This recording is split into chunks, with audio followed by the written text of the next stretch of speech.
රළු තිරස් පොළවක් මත නිශ්චලව තිබෙන වස්තුවක ස්කන්ධය කිලෝග්‍රෑම් 3යි. වස්තුවයි පොළවයි අතර ස්ථිතික ඝර්ෂණ සංගුණකය 0.6යි. ගතික ඝර්ෂණ සංගුණකය 0.5යි. මේ වස්තුව මත යොදන බාහිර බලය නිව්ටන් 7ක් 12ක් සහ 25ක් වන අවස්ථාවල එය මත ඇතිවන ඝර්ෂණ බලය ගණනය කරන්න. බාහිර බලය නිව්ටන් 7යි, නිව්ටන් 12යි, නිව්ටන් 25යි වන අවස්ථාවල වස්තුව මත ඇතිවන ඝර්ෂණ බලය ගණනය කරන්න.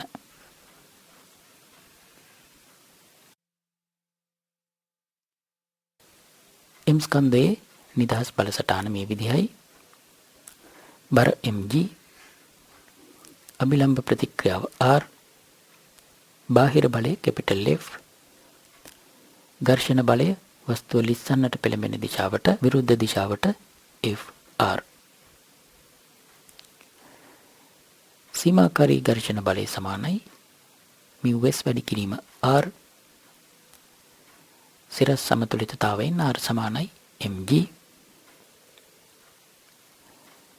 μs 0.6යි, m කිලෝග්‍රෑම් 3යි, g තප්පර වර්ගයට මීටර් 10යි. එමනම් සීමාකාරී ඝර්ෂණ බලය නිව්ටන් 18යි. මේ වස්තුව සඳහා සීමාකාරී ඝර්ෂණ බලය නිව්ටන් 18යි. පළවෙනි අවස්ථාව ගත්තොත් බාහිර බලය නිව්ටන් 7යි. සීමාකාරී ඝර්ෂණ බලයට වඩා කුඩායි. ඒ නිසා නිශ්චලතාවයේ පවතිනවා බාහිර බලය ඝර්ෂණ බලයට සමානයි. ඒ නිසා ඝර්ෂණ බලය Fr නිව්ටන් 7යි. දෙවෙනි අවස්ථාව සැලකුවොත් බාහිර බලය නිව්ටන් 12යි. එයත් සීමාකාරී ඝර්ෂණ බලයට වඩා කුඩායි. වස්තුව නිශ්චලතාවයේ පවතිනවා. ඒ නිසා ඝර්ෂණ බලය Fr සමානයි නිව්ටන් 12යි. තුන්වෙනි අවස්ථාව ගත්තොත් බාහිර බලය නිව්ටන් 25යි. සීමාකාරී ඝර්ෂණ බලයට වඩා විශාලයි. ඒ නිසා වස්තුව චලිතයක් පෙන්වනවා. ඒ නිසා ගතික ඝර්ෂණ බලය Fk සමානයි ගතික ඝර්ෂණ සංගුණකයේ μk වැඩි කිරීම අභිලම්බ ප්‍රතික්‍රියාව R,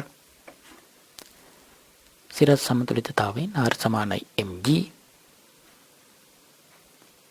μk 0.5යි, m ස්කන්ධය කිලෝග්‍රෑම් 3යි, g තප්පර වර්ගයට මීටර් 10යි.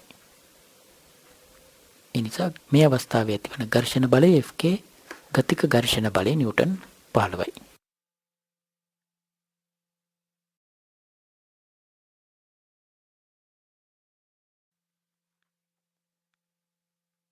හදිසි තිරිංග තද කිරීමක් නිසා ලිස්සා යන වාහනයක් තප්පරයට මීටර් 20ක ප්‍රවේගයකින් උමගක් තුලට ඇතුළු වෙනවා. උමග තුල රළු පොළවයි වාහනයේ රෝදයි අතර ගතික ඝර්ෂණ සංගුණකයේ 0.5යි. උමගේ දිග මීටර් 30යි නම් මේ වාහනය උමග තුල නොනැවතී අනෙක් අන්තයෙන් එළියට පැමිණෙන බව පෙන්වන්න.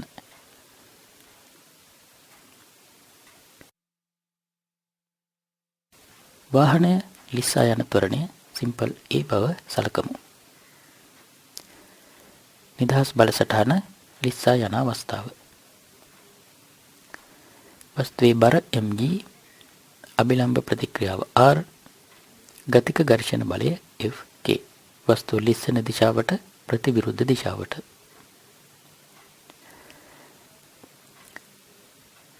F සමානයි ma චලිත දිශාවට යොදනවා. සංප්‍රයුක්ත බලය ඍණ Fk ස්කන්ධය m ත්වරණය A. Fk ගතික ඝර්ෂණ බලය සමානයි μk වැඩි කිරීම R. සිරස් සමතුලිතතාවයෙන් R සමානයි mg. ඒ අනුව ත්වරණය සමානයි ඍණ μk වැඩි කිරීම g. වාහනය ලිස්සා යන ත්වරණය සමානයි ඍණ μk වැඩි කිරීම g. මේ චලිතයට v වර්ගය සමානයි u වර්ගය ධන 2 as චලිත දිශාවට මේ සමීකරණයේ යෙදුවොත් නතර වෙන අවස්ථාවේ ප්‍රවේගය v බිඳුවයි ත්වරණය ඍණ mu k වැඩි කිරීම g විස්ථාපනය s ආදේශ කරොත් u තප්පරයට මීටර 20යි mu k 0.5යි g තප්පර වර්ගයට මීටර 10යි ඒ නිසා s මීටර 40යි විස්ථාපනය s මීටර 40යි උමගේ දිග මීටර 30යි ඒ නිසා මේ වාහනය අනිත් අන්තයෙන් එළියට පැමිණෙන බව නිගමනය කළ හැකියි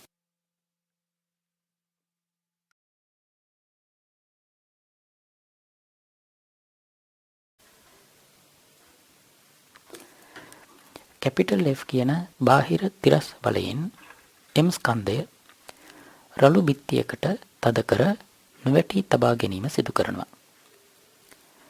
වස්තුවේ ස්කන්ධය කිලෝග්‍රෑම් 1යි වස්තුවයි සිරස් පෘෂ්ඨය අතර ස්ථිතික ඝර්ෂණ සංගුණකයේ 0.5යි. ගුරුත්වජ ත්වරණය තප්පර වර්ගයට මීටර 10යි. යනුව M ස්කන්ධය නොලිස්සා නොවැටි පවතින්නට නම් ඒ සඳහා අවශ්‍ය කරන අවම F කියන බලය ගණනය කරන්න. M ස්කන්ධය නොලිස්සා නොවැටීම සඳහා M ස්කන්ධය මත යෙදිය යුතු වන අවම F බලය ගණනය කරන්න.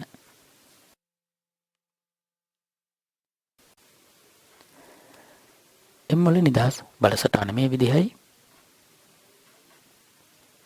බර mg ඝර්ෂණ බලය Fr අභිලම්බ ප්‍රතික්‍රියාව R බාහිර බලය F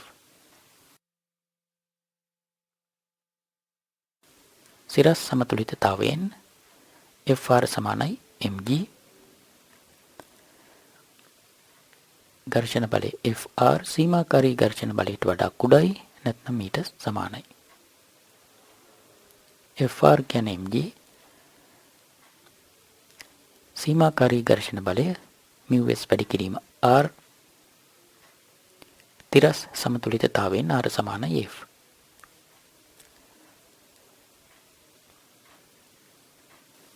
ස්කන්ධය කිලෝග්‍රෑම් 1යි ගුරුත්වජ ත්වරණය තප්පර වර්ගයට මීටර 10යි ස්ථිතික ඝර්ෂණ සංගුණකය μs 0.5යි ඒ අනුව F කියන බලය විශාල හෝ සමානයි නිව්ටන් 20යි F කියන බලය නිව්ටන් 20ට වඩා විශාල හෝ සමාන විය යුතුයි. ඒ අනුව F කියන බලයේ අවමය නිව්ටන් 20යි.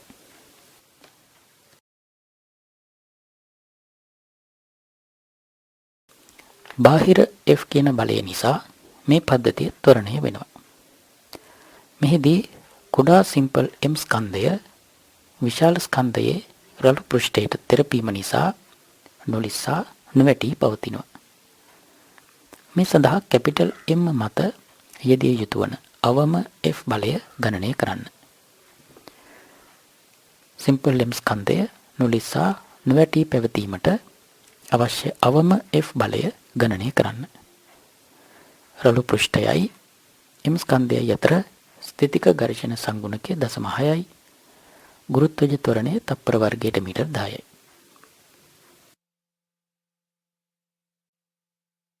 පද්ධතිය ත්වරණය සිම්පල් A. පද්ධතිය නිදහස් බලසටහන මේ විදිහයි. බර සිම්පල් M ධන කැපිටල් M වැඩි කිරීම G. පොළවෙන් නැතිවන අභිලම්බ ප්‍රතික්‍රියාව R1. බාහිර බලය F. පද්ධතිය ත්වරණය සිම්පල් A. චලිත දිශාවට F සමානයි MA සමීකරණය යොදනවා. සංප්‍රයුක්ත බලය F. ස්කන්ධය කැපිටල් M ධන සිම්පල් M ත්වරණය A. පළවෙනි සමීකරණය. සිම්පල් M වල නිදහස් බලසටහන මේ විදිහයි. බර mg ඝර්ෂණ බලය Fr කැපිටල් M නිසා ඇතිවන අභිලම්භ ප්‍රතික්‍රියාව R. සිම්පල් M වල ත්වරණය පද්ධතියේ ත්වරණයමයි නුලිස්සන නිසා සිම්පල් A. සිරස් සමතුලිතතාවයෙන් FR සමානයි mg. ඝර්ෂණ බලය FR සීමාකාරී ඝර්ෂණ බලයට වඩා කුඩයි නැත්නම් මීට සමානයි. FR කියන්නේ mg. එනිසා සීමාකාරී ඝර්ෂණ බලය mg වලට වඩා විශාල හෝ සමානයි. සීමාකාරී ඝර්ෂණ බලය μs වැඩි කිරීම R.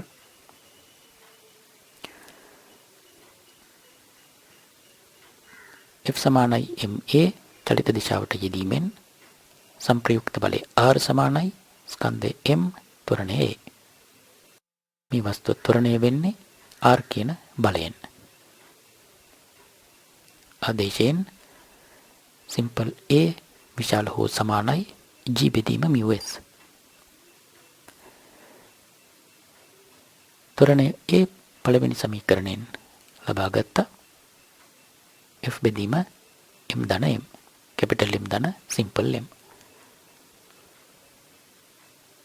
එනිසා F වලට මේ අසමානතාව ලැබෙනවා.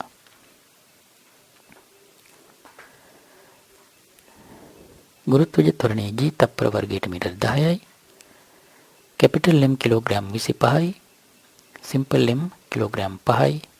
μs 0.6යි. එනිසා F විශාල හෝ සමානයි නිව්ටන් 500යි. සිම්පල් M නොවැටී පැවතීම සඳහා කැපිටල් F වල බලය විශාල හෝ සමානයි නිව්ටන් 500යි. එමනම් F වල අවමය නිව්ටන් 500යි.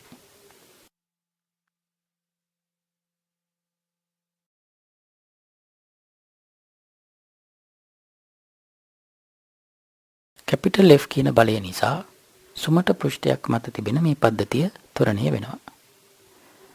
කුඩා සිම්පල් M ස්කන්ධය නොලිස්සන විදිහට විශාල ස්කන්ධය මත යෙදිය හැකි උපරිම F බලය ගණනය කරන්න. කැපිටල් M කිලෝග්‍රෑම් 12යි. සිම්පල් M කිලෝග්‍රෑම් 5යි. ඒවා අතර ස්ථිතික ඝර්ෂණ සංගුණකය μs 0.6යි. M ස්කන්ධය සිම්පල් M ස්කන්ධය නොලිස්සනසේ කැපිටල් M මත යෙදිය හැකි උපරිම F බලය ගණනය කරන්න. පද්ධතිය නිදහස් බලසටහන මේ විදිහයි. බර කැපිටල් M ධන සිම්පල් M වැඩි කිරීම G. අභිලම්භ ප්‍රතික්‍රියාව R. බාහිර බලය F. ත්වරණය සිම්පල් A පසකින් සටහන් කරගන්නවා. චලිත දිශාවට F සමානයි ma සමීකරණය යොදනවා. සංප්‍රයුක්ත බලය F. ස්කන්ධය කැපිටල් M ධන සිම්පල් M ත්වරණය A. පළවෙනි සමීකරණය.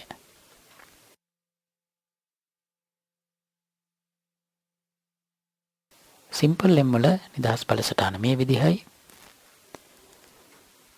බර mg ඝර්ෂණ බලය Fr M ස්කන්ධය ලිස්සන්නට පෙළඹෙන දිශාවට ප්‍රතිවිරුද්ධ දිශාවට කැපිටල් M නිසා ඇතිවන අභිලම්භ ප්‍රතික්‍රියාව R1. M වල ත්වරණය පද්ධතිය ත්වරණයමයි නොලිස්සන නිසා. චලිත දිශාවට F සමානයි ma සමීකරණය යොදනවා.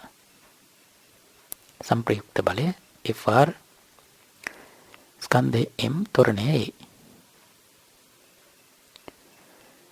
ඝර්ෂණ බලය සීමාකාරී ඝර්ෂණ බලයට වඩා කුඩයි නැත්නම් මීට සමානයි. සීමාකාරී ඝර්ෂණ බලය සමානයි μs වැඩි කිරීම R1. සිරස් සමතුලිතතාවයෙන් R1 සමානයි mg. පළවෙනි සමීකරණයෙන් ත්වරණය A සමානයි F බෙදීම කැපිටල් M ධන සිම්පල් M. යනුව F වලට මේ ප්‍රකාශනය ලැබෙනවා. μs 0.6යි. G තප්පර වර්ගයට මීටර් 10යි. කැපිටල් M කිලෝග්‍රෑම් 12යි. සිම්පල් m කිලෝග්‍රෑම් 5යි. ඒ අනුව F කියන බලය කුඩා හෝ සමානයි නිව්ටන් 102යි. සිම්පල් m ස්කන්ධය නුලිස්සා පැවතීම සඳහා F කියන බලය නිව්ටන් 102ට වඩා කුඩා හෝ සමාන විය යුතුයි. එම්නම් F බලයේ උපරිමය නිව්ටන් 102යි.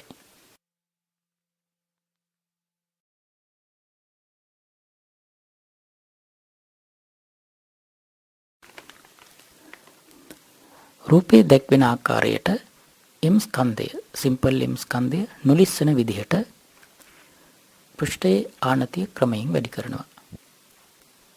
පෘෂ්ඨයයි m ස්කන්ධයයි අතර ස්ථිතික ඝර්ෂණ සංගුණකය 0.6යි නම් සිම්පල් m ස්කන්ධය නොලිස්සා තීටා කෝණයට ලබාගත හැකි උපරිම ආනතිය ගණනය කරන්න. සිම්පල් m ස්කන්ධය නොලිස්සනසේ තීටා කෝණයට ලබාගත හැකි උපරිම අගය ගණනය කරන්න.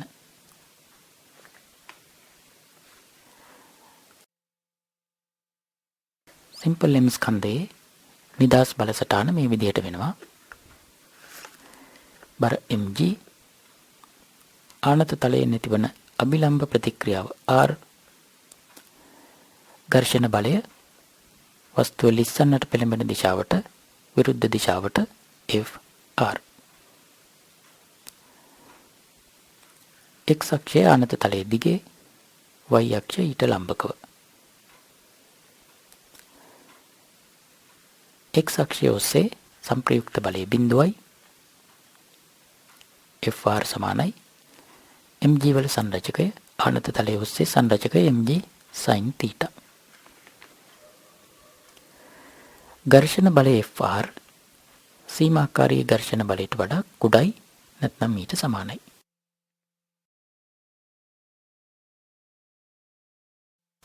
සීමාකාරී ඝර්ෂණ බලය μs වැඩි කිරීම r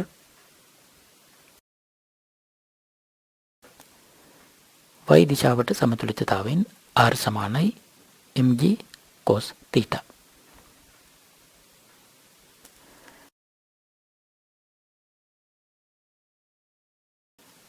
ඒ නිසා μs විශාල හෝ සමානයි sin θ බෙදීම cos θ. sin θ බෙදීම cos θ කියන්නේ tan θ. μs 0.6යි. එනිසා θ කෝණය කුඩා හෝ සමානයි tan inverse 0.6යි. එමනම් උපරිම θ කෝණය ලැබෙන්නේ සමාන ලකුණින් උපරිම θ සමානයි tan inverse 0.6යි. ගැටලුව ආරම්භයේදීම θ කියන කෝණය උපරිම කෝණීය බවයි ඒ අවස්ථාවේ ඇතිවන ඝර්ෂණ බලය සීමාකාරී ඝර්ෂණ බලය බවයි සැලකීමෙනුත් මේ උපරිම θ කෝණය මේ ආකාරයටම ලබා ගන්නට පුළුවන්.